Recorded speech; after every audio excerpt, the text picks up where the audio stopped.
اعوذ باللہ من شر الشیطان اللعین الرجیم بسم اللہ الرحمن الرحیم نحمدہ ونصلی علی رسولہ الکریم۔ ناظرین محترم، آپ دیکھ رہے ہیں زینبیہ چینل۔ آج کی شب معراج و بعثت بے انتہا مسرت اور بے انتہا خوشی کے ساتھ یہ پروگرام آپ کی خدمت میں پیش کیا جا رہا ہے۔ آج ہماری اس خاص پیشکش میں،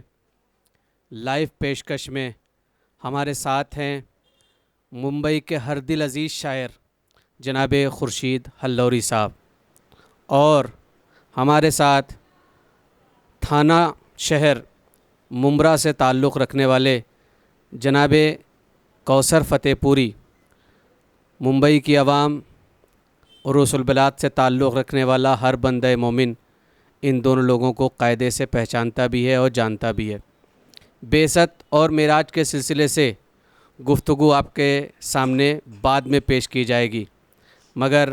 سرکار دو عالم کی بارگاہ میں سب سے پہلے اشعار کی صورت میں نذرانہ پیش کرنے کے لیے میں اس سے قبل کہ جناب خورشید ہلوری کو دعوت سخن دوں، اس سے پہلے ایک بہت بڑی خوشخبری آج کی رات کے حوالے سے اور اس شب کے حوالے سے اپنے ناظرین تک ضرور پہنچانا چاہتا ہوں۔ ناظرین، آج زینبیہ چینل حیدرآباد میں لانچ کیا گیا ہے۔ ساؤتھ میں یہ ہمارا چینل پہنچ چکا ہے اور انشاءاللہ اگلے ویڈنسڈے، اگلے بدھ تک انشاءاللہ یہ ہندوستان کے کونے کونے میں ہوگا، اور آپ کی دعائیں اگر شامل حال نہیں تو انشاءاللہ اسی بدھ کے اگلے دن یہ چینل یو ایس اور یو کے میں بھی دکھایا جائے گا۔ ناظرین، ایک اعلان شب معراج کی اس خوشی میں اور آپ کے سامنے زینبیہ چینل کی طرف سے پیش کرنا چاہتا ہوں۔ 8 جون زینبیہ چینل کو مسلسل 1 سال پورے ہو جائیں گے اس چینل کی ابتدا اور اس چینل کی شروعات کیے ہوئے، لہٰذا 8 جون کو انشاءاللہ زینبیہ امام بارگاہ میں ایک بہت بڑے جشن کا انعقاد کیا جا رہا ہے، جس میں ہندوستان کے مشاہیر علماء، خطبہ اور شعراء کرام بھی اپنے اپنے نذرانۂ عقیدت پیش کریں گے۔ جب بات اشعار سے شروع ہوگی تو میں چاہتا ہوں کہ شاعر سے پہلے میں بھی بارگاہ سرکار دو عالم میں نذرانے کے طور پر یہ ایک شعر اپنے سامعین کے لیے اور ناظرین کے لیے پیش کر دوں۔ ایک شب عرش پہ محبوب کو بلوا ہی لیا، ایک شب عرش پہ محبوب کو بلوا ہی لیا، ہجر وہ غم ہے خدا سے بھی اٹھایا نہ گیا۔ آپ کے سامنے ہیں جناب خورشید ہلوری۔ جیسا کہ آپ جانتے ہیں کہ آج شب معراج اور شب بعثت ہے، وہ بھی آپ کو مبارک ہو، اور ساتھ ہی ساتھ زینبیہ چینل کا بھی شکر گزار ہوں کہ انہوں نے مجھے 4تھی بار مدعو سرائی کا موقع عطا فرمایا۔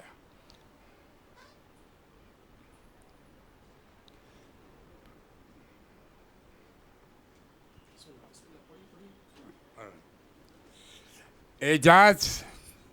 زمانے کو دکھا سکتا ہے لوگوں، اعجاز زمانے کو دکھا سکتا ہے لوگوں، ذرے کو بھی خورشید بنا سکتا ہے لوگوں،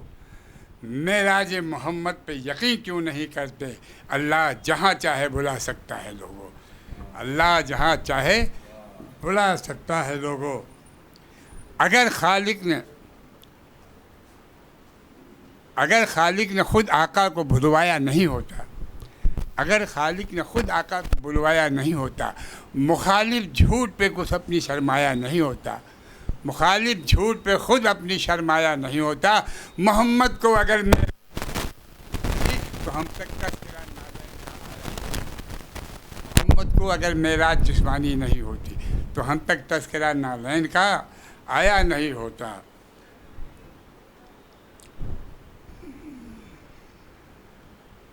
رہی ذات یکتا محمد سے پہلے، رہی ذات یکتا محمد سے پہلے، اسی کا تھا جلوہ محمد سے پہلے، زمین آسماں چاند تارے نہیں تھے، فقط نور حق تھا محمد سے پہلے، فقط نور حق تھا محمد سے پہلے،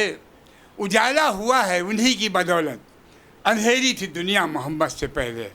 اجالا ہوا ہے انہی کی بدولت، اندھیری تھی دنیا محمد سے پہلے، کیا اپنی امت میں ایک ایک نبی نے محمد کا چرچا محمد سے پہلے،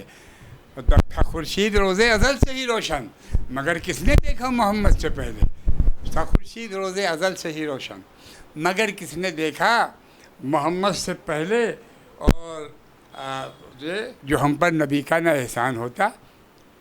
جو ہم پر نبی کا نہ احسان ہوتا، نہ اسلام ہوتا، نہ قرآن ہوتا، جو رستے پہ چلتا رسول خدا کے فرشتوں سے بڑھ کر مسلمان ہوتا،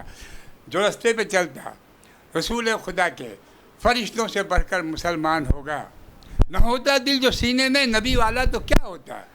چراغ آگہی ہوتا کہ اندھا آئینہ ہوتا،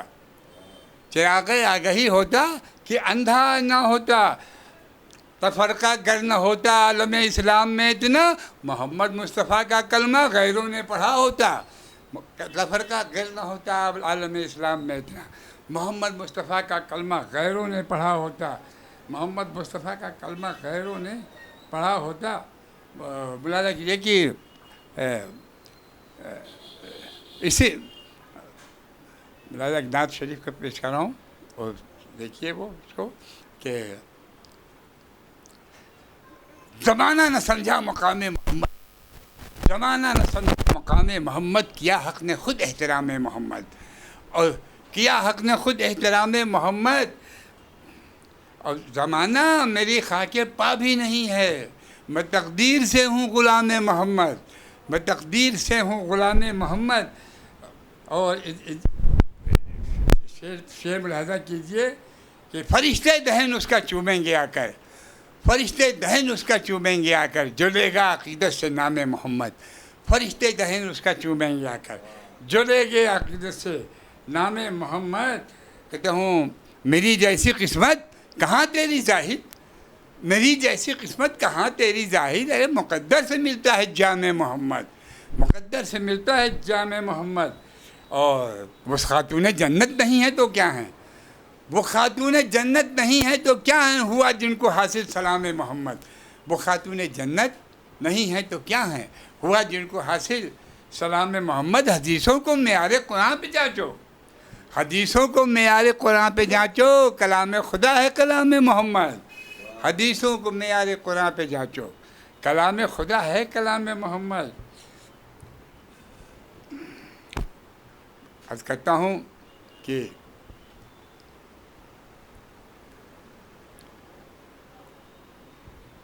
عقیدت کا اظہار خورشید یہ ہے، عقیدت کا اظہار خورشید یہ ہے، کہیں نعت میں نے بنام محمد۔ تو سب سے پہلے ایک مطلع اور چند اشعار میں نعت کے پیش کرتا ہوں، اس کے بعد ایک مطلع اور چند اشعار شب معراج کے مناسبت سے پیش کروں گا۔ تو سماعت فرمائے، نعت کا مطلع حاضر کرتا ہوں کہ دنیا میں جو بھی دور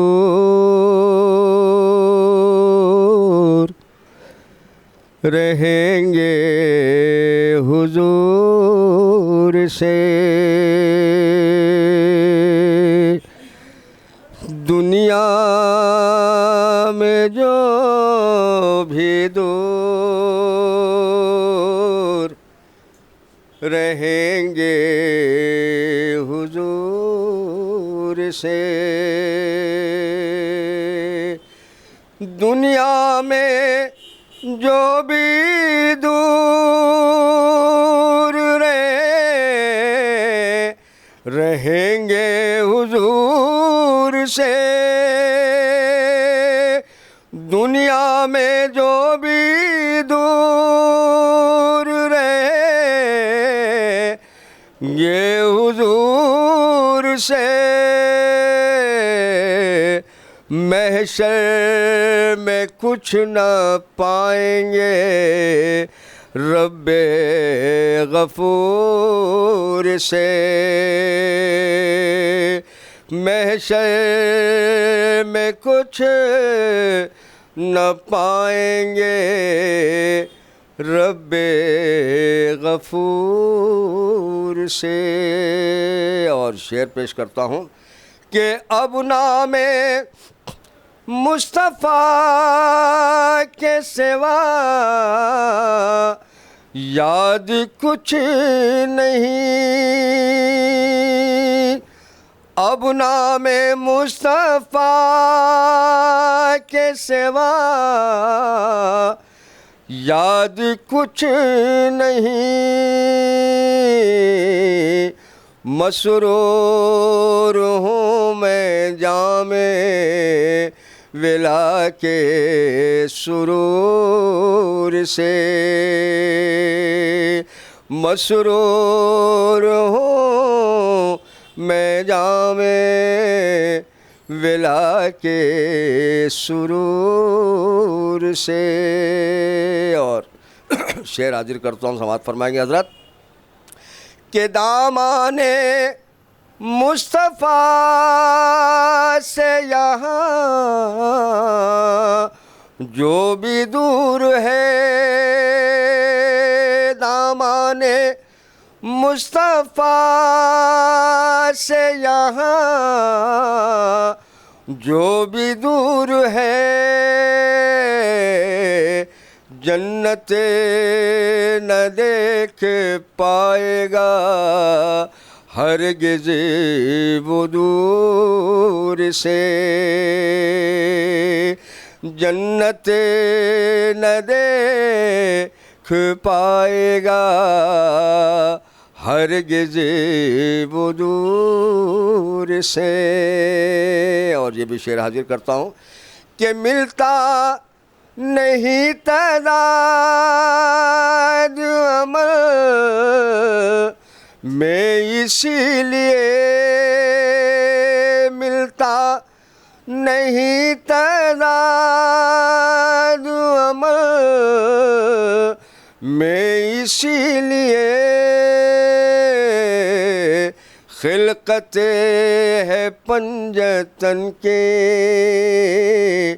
فقط ایک نور سے، خلقت ہے پنجتن کے فقط ایک نور سے۔ اور یہ بھی شعر سماعت فرمائے حضرت کہ عالم میں چارے سمت صدا بلند ہے، عالم میں چارے سمت صدا بلند ہے، روشن ہے کائنات محمد کے نور سے، روشن ہے کائنات محمد کے نور سے۔ اور یہ مقطع کا بھی شعر سماعت فرما لیں کہ آل نبی کے نیک وہ خادم ہے، اسی لیے آل نبی کے نیک وہ خادم ہے، اس لیے دنیا میں پیش آتا ہے کوثر غرور سے، دنیا میں پیش آتا ہے کوثر غرور سے۔ ایک نعرہ صلوات کا سہارا دیں حضرات، ایک مطلع اور چند اشعار معراج کے حوالے سے مطلع حاضر کرتا ہوں کہ کیا بتائیں کہ معراج میں کیا ملا، کیا بتائیں کہ معراج میں کیا ملا، کیا بتائیں کہ میں راج میں کیا ملا سیدہ کا محمد کو تحفہ ملا سیدہ کا محمد کو تحفہ ملا سیدہ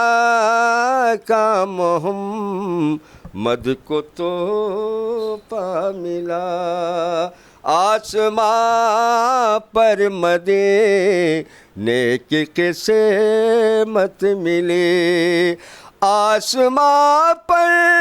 مدینے کی قسمت ملی عرش اعظم پہ شاہ مدینہ ملا عرش اعظم پہ شاہ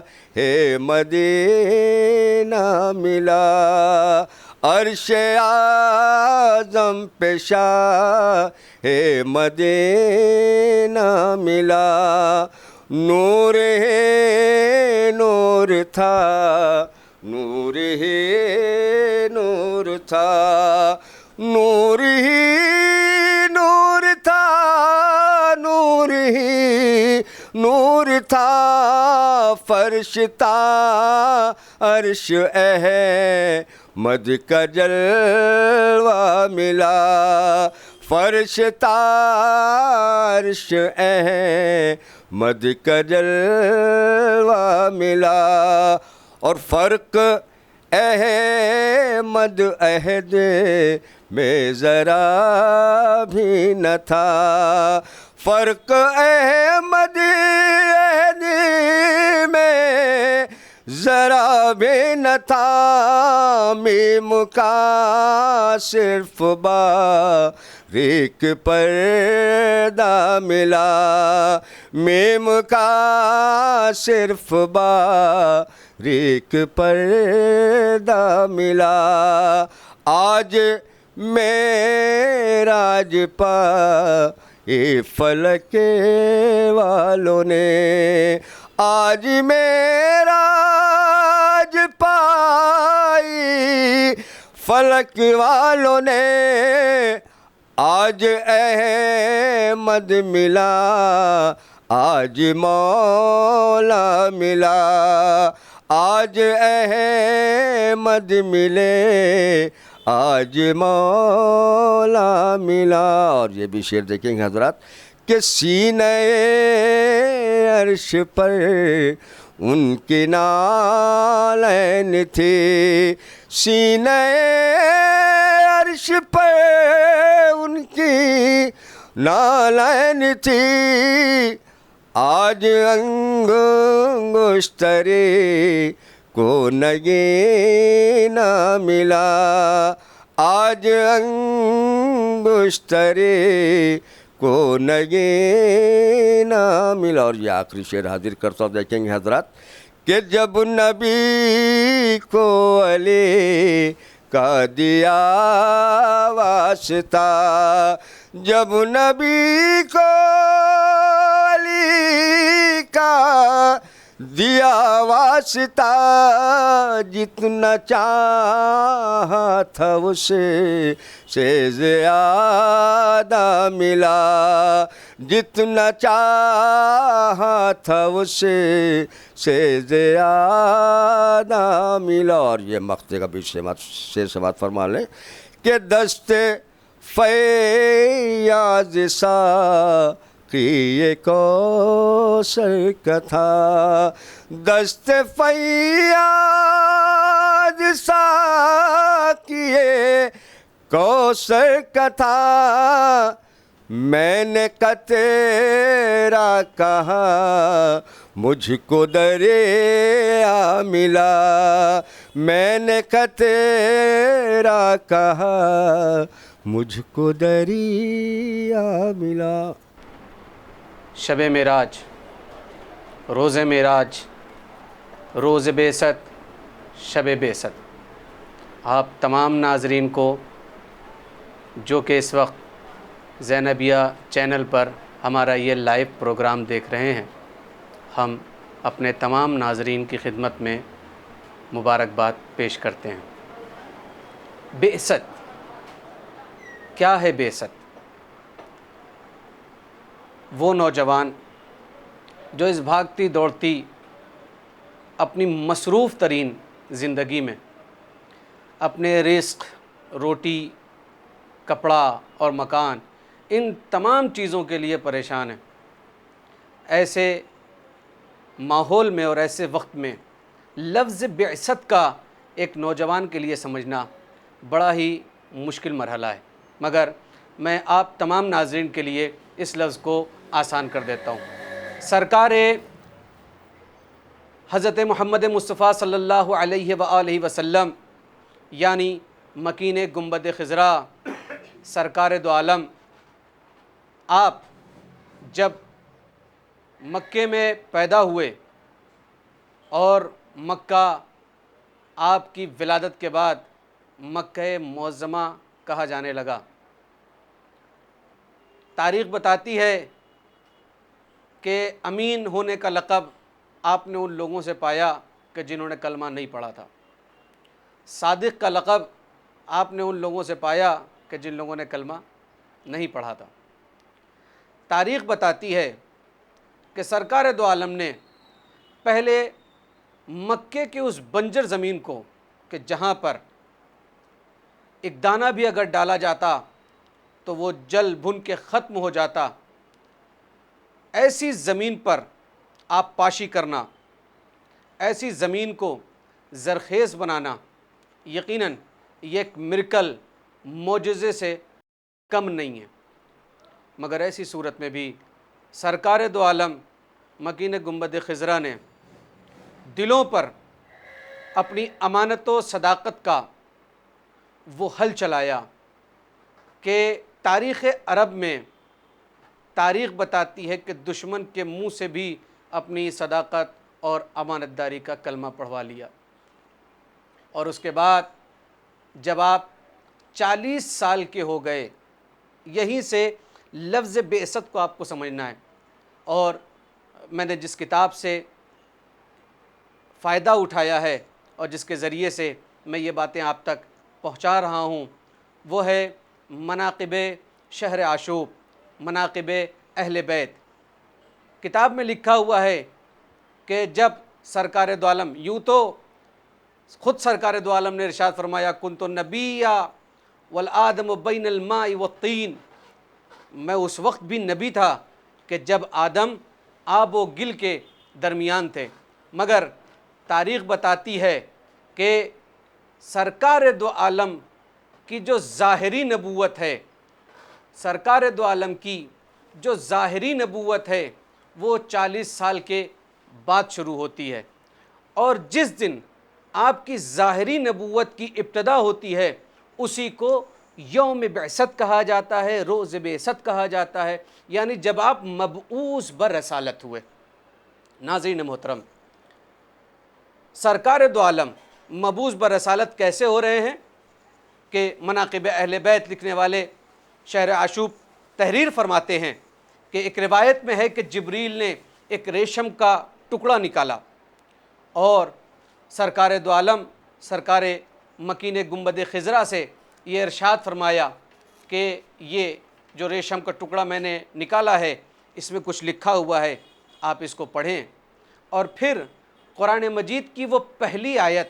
جو سورہ علق کے نام سے مشہور ہے، اور سورہ علق کی پہلی آیت ہے، سرکار دو عالم نے اس کی تلاوت فرمائی، بسم اللہ الرحمن الرحیم، اقرا بسم ربک الذی خلق،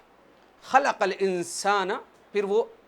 آگے کی آیتیں، مگر سرکار دو عالم نے اس آیت کریمہ کی تلاوت فرمائی۔ اور پھر تحریر کرتے ہیں مناقب اہل بیت کے حوالے سے شہر عاشوب فرماتے ہیں کہ پھر جبریل و میکائیل کے ساتھ 70,000 فرشتے آنے لگے اور وہ ایک کرسی لے کر آئے، اس پر آپ کو بٹھایا گیا اور آپ کے سر اقدس پر تاج رکھا گیا اور کہا گیا کہ آپ اللہ کی حمد و ثنا کریں۔ یہ میں مفہوم بعثت آپ کے سامنے پیش کر رہا ہوں۔ جو بعثت ہے کیوں کہا جاتا ہے بعثت؟ یعنی سرکار دو عالم جب مبعوث برسالت ہوئے ہیں تو کیسے ہوئے ہیں؟ تاریخ بتاتی ہے کہ 70,000 فرشتے آئے، کرسی لے کر آئے، آپ کے سر پر تاج رکھا گیا اور اس کے بعد کہا گیا کہ آپ اللہ کی حمد کریں۔ اور پھر تاریخ بتاتی ہے کہ جب آپ نے اللہ کی حمد و ثنا کر لی اور آپ جب اپنے گھر کی جانب رواں دوا ہوئے ہیں، یعنی سرکار دو عالم جب اپنے گھر کی طرف جا رہے ہیں، یتیم عبداللہ جب اپنے گھر کی طرف جا رہا ہے، اور یہ اپنے گھر کی طرف نہیں جا رہے ہیں، ناظرین مجھے معاف کریں، اپنا گھر کہاں سرکار دو عالم کے پاس ہے؟ خانہ ابو طالب ہی خانہ سرکار دو عالم کہا جاتا ہے، لہٰذا جناب ابو طالب کے گھر کی طرف جا رہے ہیں۔ ابھی یوم وفات گزرا ہے، آپ نے یقیناً مجلسیں کی ہیں، محسن اسلام کو یاد کیا ہے۔ تاریخ بتاتی ہے کہ جب سرکار دو عالم نے اقرا بسم کی تلاوت کر لی، سورہ علق کی ابتدائی آیتوں کی تلاوت کر لی، اور سرکار دو عالم اب اپنے گھر کی طرف جا رہے ہیں، تو تاریخ بتاتی ہے کہ کائنات کی ہر شے آپ کو سجدہ کر رہی تھی۔ ناظرین، کائنات کی ہر شے عظمت سرکار مدینہ کے لیے اپنے سروں کو جھکائے ہوئے تھی۔ اور اس کے بعد تاریخ بتاتی ہے کہ آپ کے اوپر سلام کی آواز آتی تھی۔ جب آپ گھر کے اندر داخل ہوئے تو پورا گھر نورانی ہو گیا، اور پھر جناب ام المومنین بی بی ختیجہ سلام اللہ علیہا نے آپ سے فرمایا، آپ سے پوچھا کہ یہ نور کیسا ہے؟ فرمایا یہ نور نبوت ہے، کہو لا الہ الا اللہ محمد الرسول اللہ۔ اور پھر کائنات کی یہ اکلوتی ایسی عورت ہے، اکلوتی ایسی بی بی ہے کہ جس نے سب سے پہلے لا الہ الا اللہ اور محمد الرسول اللہ کا نعرہ بلند کیا۔ اور پھر تاریخ بتاتی ہے کہ آپ اسلام لے کر آئیں۔ حضرت نے فرمایا کہ میں اپنے بدن میں سردی کا احساس کر رہا ہوں، یعنی مجھے کچھ خنکی کا احساس ہو رہا ہے، ٹھنڈ کا احساس ہو رہا ہے۔ پھر بی بی ختیجہ ایک چادر لے کر آئیں اور آپ کے بدن اقدس پر اس چادر کو ڈال دیا گیا، اور جیسے ہی اس چادر کو ڈالا گیا آواز آئی یا ایھا المدثر۔ حضرت اٹھے اور آپ نے اپنے کانوں پر انگلی رکھی، اور انگلی رکھنے کے بعد جو سب سے پہلا جملہ ارشاد فرمایا وہ تھا اللہ اکبر، اللہ اکبر، جو آپ تکبیرۃ الاحرام میں تکبیرۃ الاحرام کہتے ہیں، واجبی نماز میں اللہ اکبر یا گلدستہ اذان سے یہ جو اذان میں اللہ اکبر کی صدا گونجتی ہے، آج ہر مسلمان اللہ اکبر کہہ رہا ہے، سب سے پہلے اللہ اکبر کی صدا بلند کرنے والے سرکار مدینہ تھے، سرکار دو عالم تھے، حضور ختم مرتبت تھے، مکین گنبد خضرا تھے، یعنی کون؟ حضرت محمد مصطفیٰ صلی اللہ علیہ وآلہ وسلم۔ آپ نے ارشاد فرمایا اللہ اکبر، اور پھر جتنے لوگوں نے سنا سب نے اللہ اکبر کا نعرہ بلند کیا۔ ناظرین، بعثت کے عنوان سے یہ باتیں میں نے آپ کے سامنے پیش کی ہیں۔ معراج، کہ جس کے لیے میں نے آپ کے سامنے قرآن مجید کی ایک آیت بھی پیش کی ہے، کہ جس میں میں نے آپ کے سامنے عرض کیا کہ سبحان الذی اسری بعبدہ لیلا من المسجد الحرام الی المسجد الاقصی۔ ناظرین، کائنات کو پروردگار عالم وہ قائد دے رہا تھا، وہ لیڈر دے رہا تھا، وہ رہبر دے رہا تھا، وہ رہنما دے رہا تھا، وہ پیغمبر دے رہا تھا، وہ نبی دے رہا تھا، کہ جس کی محنتوں پر آدم کی بھی محنت تھی، نوح کی بھی محنت تھی، ابراہیم کی بھی محنت، اسماعیل کی، یعنی انبیاء نے، گزشتہ انبیاء نے جتنی بھی محنت کی ہیں ان سب کا دار و مدار سرکار دو عالم کے اوپر تھا۔ اب انگلیوں میں وہ طاقت تھی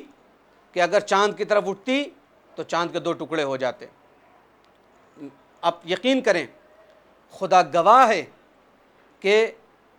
مذہب تشیع سرکار دو عالم کے لیے جو عقیدت رکھتی ہے، اور صحابہ کرام کے لیے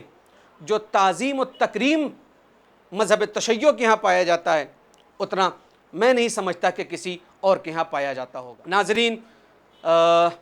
میں چونکہ بات آ گئی ہے معراج کے سلسلے سے، تو میں معراج کے سلسلے سے آپ کے سامنے کچھ باتیں پیش کر دیتا ہوں۔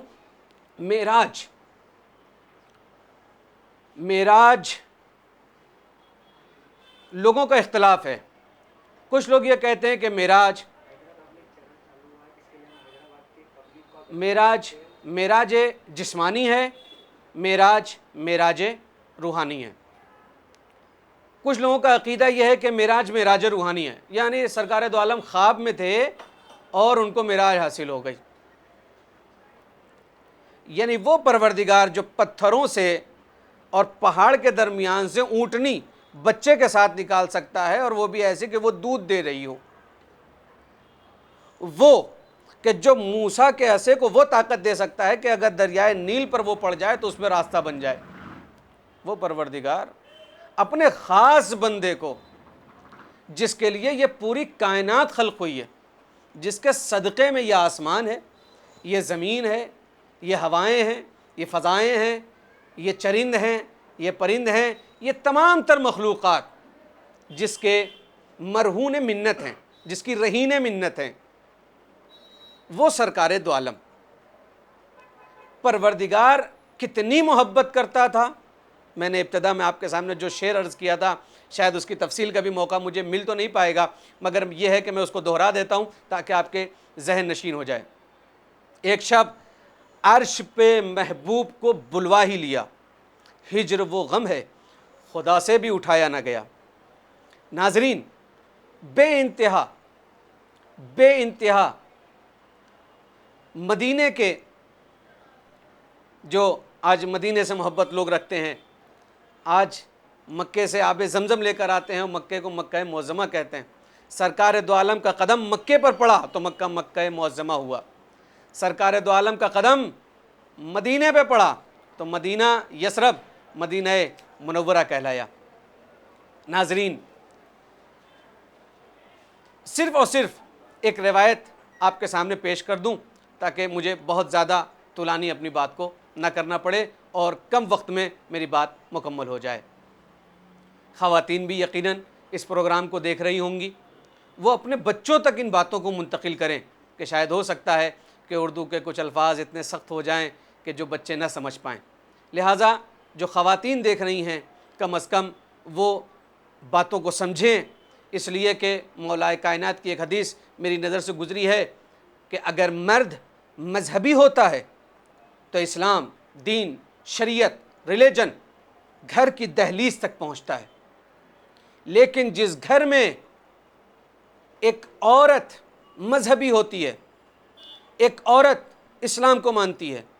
ایک عورت شریعت کا پاس و لحاظ کرتی ہے، تو مرد جب تک اسلامی ہوتا ہے یا مذہبی ہوتا ہے تو دین، شریعت دہلیز تک ہوتی ہے، مگر عورت جب مذہبی ہوتی ہے تو اسلام، دین، شریعت، یہ ہمارا مذہب نسلوں تک منتقل ہوتا ہے، لہٰذا آپ فقط آپ نہیں ہیں بلکہ نسلوں کی ذمہ دار ہیں، لہٰذا غور سے ان میری باتوں کو سنیں۔ معراج معراج جسمانی ہے، معراج معراج روحانی۔ بہت کامن سی ایک بات میں آپ کے سامنے پیش کر دیتا ہوں۔ ہارون رشید کا زمانہ ہے، ہارون رشید کے زمانے میں یہ بحث بڑی طولانی ہو گئی۔ ہارون رشید بنی عباس کا خلیفہ ہے اور دور ہے 7ویں امام کا۔ جتنے بھی اس زمانے کے درباری لوگ ہیں وہ اپنے اپنے طریقے سے اپنی بات کو بادشاہ وقت کے سامنے رکھتے ہیں اور باتیں ان سے منوانے کی کوشش کرتے ہیں۔ ناظرین، ہوتا بھی ہے کہ جس کا کھاتا ہے انسان اسی کا گاتا ہے، لہٰذا ہوا کیا کہ جیسا دال بھات ملا ویسے ہی فاتحہ پڑھا گیا، جیسے کھانے کو ملا اس نے اتنے ہی بڑھا چڑھا کر جو ہے وہ پیش کیا۔ بہرحال یہ بحث اتنی طولانی ہوئی کہ اس کے اوپر مباحثہ بھی ہو گیا اور مناظرہ بھی ہو گیا، یعنی ڈیبیٹ ہوا باقاعدہ۔ کچھ لوگ کہہ رہے ہیں نہیں جسمانی ہوئی، کچھ لوگ کہہ رہے ہیں نہیں۔ اتفاق سے فقیر آل محمد، دانا یکتا، اس دور کا سب سے عقل مند ترین شخص کون؟ کیا آپ کو بتانے کی ضرورت پڑے گی ناظرین؟ یعنی جناب بہلول اپنی گدڑی گٹھری سنبھالے ہوئے دربار میں، ارے بھائی کیا ہو رہا ہے؟ کہا یہاں پر بحث چل رہی ہے کہ آیا سرکار دو عالم کو جو معراج ہوئی ہے یہ روحانی ہے یا جسمانی ہے؟ کہا اوہ سخت بحث ہے، کیا خیال ہے لوگوں کے؟ کچھ لوگوں نے کہا جسمانی ہے، کچھ لوگوں نے کہا روحانی ہے. بہرحال باتیں ہونے لگی. اب جب ساری لوگوں کی باتیں ختم ہو گئی، تمام لوگوں کی باتیں مکمل ہو گئیں، تو بہلول نے کہا کہ کیوں نہیں آج کی نماز میں پڑھا دوں. ناظرین متوجہ ہیں آپ؟ کیوں نہیں؟ دیکھیے، شیعہ آل محمد کا چاہنے والا، اہل بیت کے در پر اپنی جبین کو جھکانے والا، اپنی پیشانی کو رکھ دینے والا کیسا ہوتا ہے، اور کیسے فیصلے اور میسم کی طرح بولنے والا کیسے بن جاتا ہے، حق کا طرفدار کیسا ہو جاتا ہے، کہ جانتے ہیں کہ اگر میں حق کہہ دوں گا تو ہونے والا کیا ہے. اور ظاہر سی بات ہے کہ وہ لوگ جو سرکار دو عالم کو اپنے جیسا کہتے ہیں، یقیناً وہ یہ بات کہہ سکتے ہیں کہ سرکار دو عالم کو روحانی معراج ہوئی، خواب میں سوئے، اور جیسے ہم سوتے ہیں امریکہ کی سیر ہو جاتی ہے، لندن کی سیر ہو جاتی ہے، افریقہ کی سیر ہو جاتی ہے، جس طریقے سے ہم سوتے ہیں تو ہم اسی طریقے سے کیا سرکار دو عالم کو سمجھتے ہیں؟ نہیں، سرکار دو عالم نوری ہیں. سرکار دو عالم کی معراج ایسی معراج نہیں ہے. میں ابھی کچھ دن پہلے، جو پچھلا جمعہ گزرا ہے، میں ممبرا سے نکل رہا تھا تو میں نے ایک عالم اہل سنت کو کہتے سنا کہ ان لوگوں کی عقل پر پتھر پڑے ہوئے ہیں جو لوگ یہ کہتے ہیں کہ سرکار دو عالم کو روحانی معراج ہوئی ہے. سرکار دو عالم نوری بشر تھے. سرکار دو عالم کو لوگ اپنے جیسا قطعاً نہیں کہہ سکتے. یاد رکھیے اس بات کو. سرکار دو عالم کے ماننے والے اور ہر وہ شخص جو مکین گنبد خضرا حضرت محمد مصطفیٰ صلی اللہ علیہ وآلہ وسلم سے ذرا سا بھی عقیدہ رکھتا ہے، ذرا سا بھی فیت رکھتا ہے، اور اپنے آپ کو مسلمان کہتا ہے اور اللہ کی بارگاہ میں سجدہ کرتا ہے، خدا کو خدائے یکتا اور واحد مانتا ہے، قرآن مجید کو اللہ کی بتائی ہوئی کتاب مانتا ہے، کعبے کو اللہ کا بنایا ہوا قبلہ تصور کرتا ہے اور اس کی طرف رخ کر کے نماز پڑھتا ہے، وہ مسلمان دل پہ ہاتھ رکھ کے صرف اور صرف اتنا بتا دے کہ جو کام آدم سے لے کر عیسیٰ تک کا نبی نہیں کر پایا، وہ کام حضور ختمی مرتبہ حضرت محمد مصطفیٰ صلی اللہ علیہ وآلہ وسلم نے صرف اور صرف 23 سال میں اور 5 لوگوں سے چلنے والا مسلمانوں کا قافلہ جب سرکار دو عالم کی وفات ہوئی ہے، سرکار دو عالم نے اس کائنات سے پردہ کیا ہے، اس وقت تک مسلمان 4 لاکھ کے اوپر کی عدد کو پار کر چکا تھا.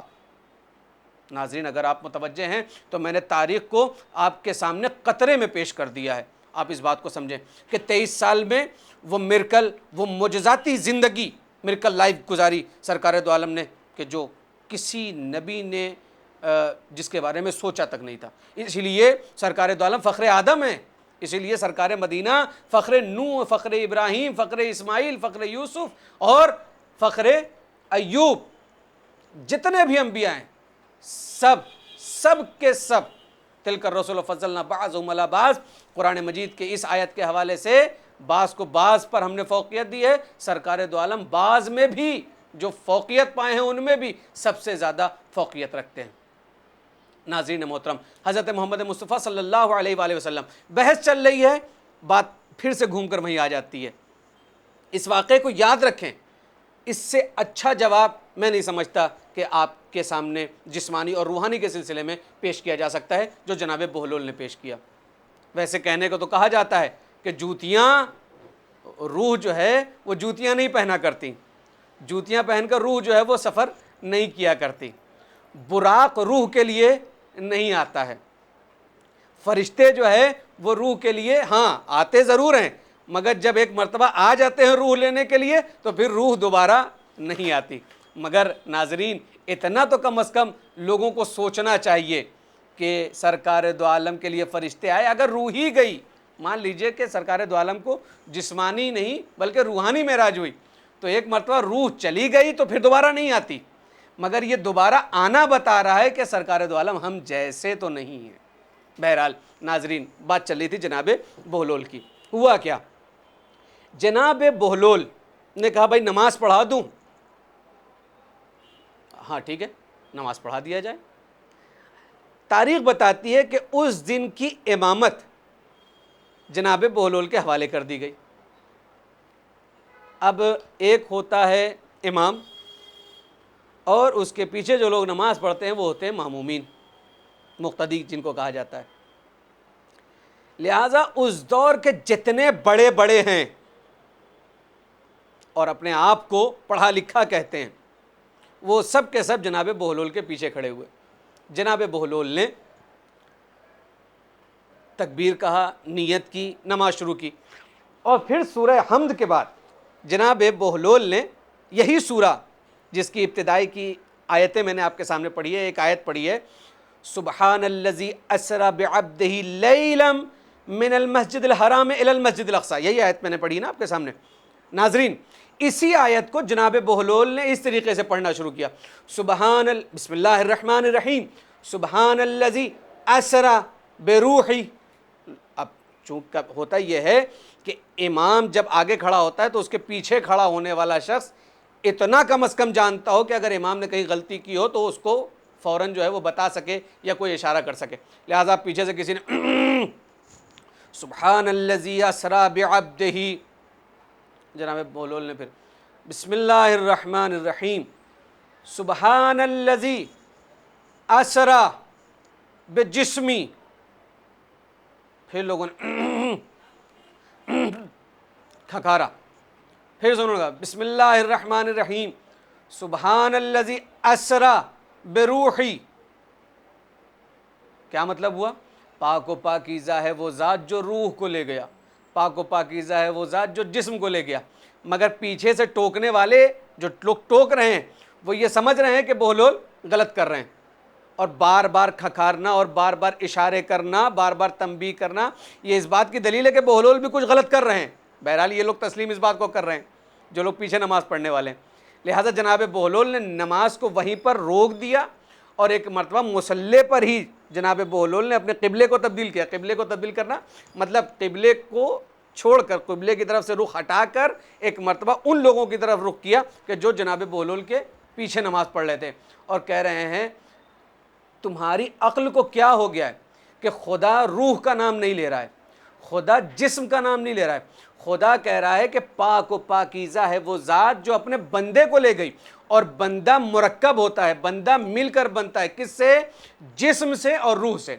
اگر جسم ہے روح نہیں ہو تو بندہ وہ بندہ نہیں کہا جائے گا، اور صرف روح ہے اور وہاں پر جسم نہیں ہے تو اس کو بھی بندہ نہیں کہا جائے۔ بندہ کہا ہی جاتا ہے جسم اور روح کے مل جانے کو، تب وہ بندہ کہا جاتا ہے۔ تو اللہ تو یہ نہیں کہہ رہا ہے کہ میں روح کو لے گیا، کہ میں جسم کو لے گیا۔ آپ کون ہوتے ہیں یہ کہنے والے؟ لہٰذا کیا ہوا کہ تاریخ کا سب سے بڑا فیصلہ ہوا، اور وہ فیصلہ یہ تھا کہ آج کے بعد یہ بحث نہیں ہوگی کہ سرکار دو عالم کو جسمانی معراج ہوئی ہے یا سرکار دو عالم کو روحانی معراج ہوئی ہے۔ بندہ کہا ہی جاتا ہے، عبد کہا ہے، اور جب یہ لفظ عبد آ گیا ہے تو میں آپ کے سامنے پیش کر دوں کہ جب براق آیا ہے، فرشتے آئے ہیں سرکار دو عالم کو لینے کے لیے، تو تاریخ کے جملے ہیں، میں اسی کتاب سے آپ کے سامنے پیش کر رہا ہوں کہ تاریخ کے جملے ہیں کہ جب براق آیا اور فرشتے آتے ہیں تو ایک فرشتہ ایسا ہوتا ہے کہ جس کے ہاتھوں میں کنجیاں تھیں، مفاتیح، کنجیاں،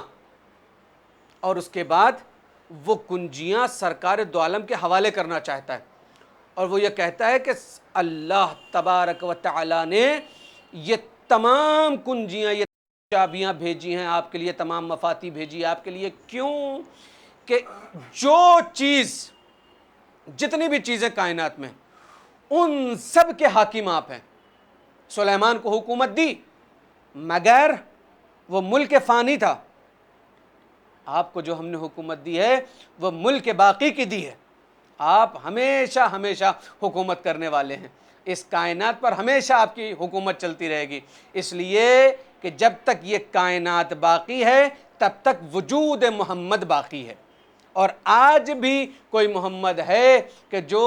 پردے میں ہے اور اس کا نام بھی محمد ہے، اس کی ذات بھی محمد ہے، اس کا کمال بھی محمد ہے، اس کی چال بھی محمد ہے، اس کی رفتار بھی محمد ہے، اس کی گفتار بھی محمد ہے، سب کچھ محمد ہے۔ اگر وہ نہ ہوتا تو پھر یہ کائنات کی یہ جو فرش بچھا ہوا ہے زمین کا، یہ جو شامیانہ لگا ہوا ہے عرش کا، ان سب کو لپیٹ دیا جاتا اور ختم کر دی جاتی بات، مگر ماننا پڑے گا کہ کوئی محمد ہے کہ جس کے صدقے میں یہ پوری کائنات ہے۔ ناظرین، صرف اور صرف بات یہاں تک پہنچی تھی، کیا کہا؟ بندہ کہا ہے۔ سبحان الذی اسریٰ بعبدہ، عبد، کیا مفہوم عبدیت سرکار دو عالم نے پیش کیا ہے۔ کائنات کی جتنی چیزیں، کوئی کم ظرف ہوتا تو وہ آسانی سے کہہ سکتا تھا کہ مجھے فلاں چیز چاہیے، اس لیے کہ انسان خواہشات کا مجموعہ ہے۔ انسان جو ہے وہ خواہشات زیادہ سے زیادہ رکھتا ہے، کوئی بھی چیز مان سکتا ہے، مگر کمال ہے سرکار دو عالم کا، سرکار مدینہ کا۔ میں اپنی بات کو مختصر کر رہا ہوں ناظرین، وقت بہت کم بچا ہوا ہے اور بات بہت لمبی چلی گئی ہے۔ کہنے کا مطلب صرف یہ ہے کہ جب یہ کہا گیا کہ پوری کائنات، یہ جتنی بھی چیزیں، ان میں سے جو آپ چاہیے وہ لے لیجئے، کمال کا ظرف ہے کہ سرکار دو عالم کہہ رہے ہیں نہ، مجھے کچھ نہیں چاہیے۔ کمال تو تب ہے، نبوت ہے، حبیب کہے جاتے ہیں، خلت آپ کے پاس ہے، رسالت آپ کے پاس ہے، عصمت آپ کے پاس ہے۔ سرکار دو عالم کے پاس کیا نہیں ہے؟ اور اللہ کہہ رہا ہے فرشتے کے ذریعے سے کہ کچھ مانگ لیں سرکار دو عالم اور ان کو آج وہ چیز دے دی جائے گی۔ شب معراج ہے، بہت بڑی خوشی ہے۔ آج کی رات اپنے ناظرین کے لیے ایک دعا کرنا چاہتا ہوں، معراج کی رات میں ہر بندہ مومن کی زندگی کو معراج مل جائے، اور ہر بندہ مومن کو چاہیے، اور بالخصوص نوجوان سنیں، اس لیے کہ میں اگر نوجوان کو نہ سناؤں گا تو کیا میں بوڑھوں کو سناؤں گا؟ اس لیے کہ میں خود نوجوان ہوں۔ نوجوان سنیں،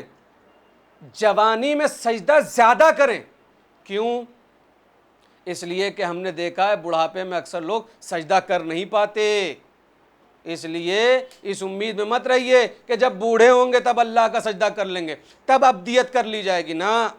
جوانی میں جتنا ہو سکے اتنا سجدہ کر لیں، کیا خبر بڑھاپے میں یہ موقع ملے نہ ملے، لہٰذا جتنا ہو سکتا ہے اس کی بارگاہ میں اپنے سر کو جھکا دو، جتنے ہو سکتے ہیں سجدے کر لو، اس لیے کہ کل کی کوئی خبر نہیں ہے۔ بہرحال ناظرین، مسئلہ تھا عبد کا، بندگی کیا ہے؟ سب کچھ، جو کچھ تمہیں چاہیے وہ لے لو، مگر سرکار دو عالم نے کہا نہ، نبوت میرے پاس ہے، عصمت میرے پاس ہے، رسالت میرے پاس ہے، آدم سے لے کر عیسیٰ تک کی نبوت کا دار و مدار میری ذات کے اوپر ہے، کچھ نہیں چاہیے محمد کو۔ کیا چاہیے؟ کچھ تو مانگو۔ اچھا، کہنے والا کون ہے؟ خالق ارض و سما، خالق کون و مکان، مالک کن فیکن، سب کچھ اس کے ہاتھ میں، وہ کہہ رہا ہے کچھ مانگو۔ سرکار دو عالم کہہ رہے ہیں، کیا مانگا سرکار دو عالم نے؟ سرکار دو عالم کہہ رہے ہیں کہ پروردگار مجھ محمد کو عبد بنا لے۔ رسالت کا عہدہ تو نے دیا، بڑا ہوتا تو پروردگار ہے مجھے بہترین رسول بنا دے،